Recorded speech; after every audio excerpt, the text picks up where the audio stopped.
Fidèles téléspectateurs de Savane TV, bonjour et bienvenue à ce flash d'information. Il s'est ouvert ce matin le procès des prévenus accusés d'avoir détourné au ministère de l'Action humanitaire plusieurs milliards de francs CFA, des fonds destinés à la prise en charge des personnes déplacées internes. Il s'agit d'Amidou Tienian, Salifou Ouedraogo, Philippe Bayulu et Petroni Tarpaga. Les débats ont débuté avec l'appel des prévenus à la barre, tandis que les témoins attendus étaient en grande partie absents, à l'exception de M. Camille Yé. Un des points soulevés au cours de l'audience a été l'état de santé préoccupant du détenu Amidou Tienian.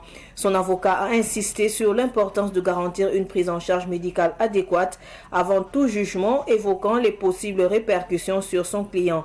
Le procureur a assuré que des dispositions avaient été prises pour qu'une équipe médicale soit présente en salle, ce qui a semblé calmer les inquiétudes à ce sujet. Malgré la présentation de quelques éléments par les témoins présents, l'audience a été suspendue pour 5 minutes. Le président du Faso, le capitaine Ibrahim Traoré, a plaidé pour une justice équitable lors de la première rencontre statutaire avec le Conseil supérieur de la magistrature CSM tenue hier lundi. Travaillons à instaurer une justice véritablement équitable pour tous les Burkinabés. Il est essentiel qu'il n'y ait ni super citoyens ni citoyens de seconde zone, a-t-il déclaré.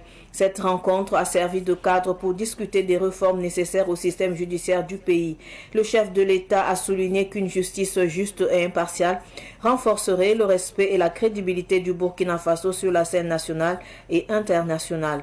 De son côté, le président du CSM, Adamo Ouedraogo, a assuré que les membres de l'institution mesurent pleinement les attentes des citoyens et l'urgence de réformer le secteur judiciaire.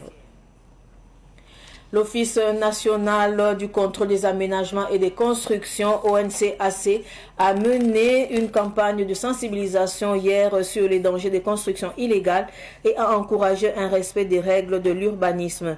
L'ONCAC a sensibilisé les habitants de Cambouense dans l'arrondissement 9 de Ouagadougou près du Prytanée militaire du Kadiogo.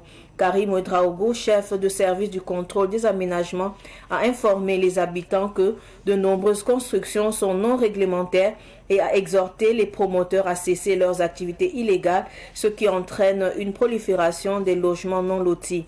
Il a conseillé aux occupants de ne pas investir dans la zone et de consulter les services techniques du ministère de l'Urbanisme avant tout projet de construction. Ce flash en fait terminer. Merci de l'avoir suivi. L'info continue sur Savane TV. Au revoir.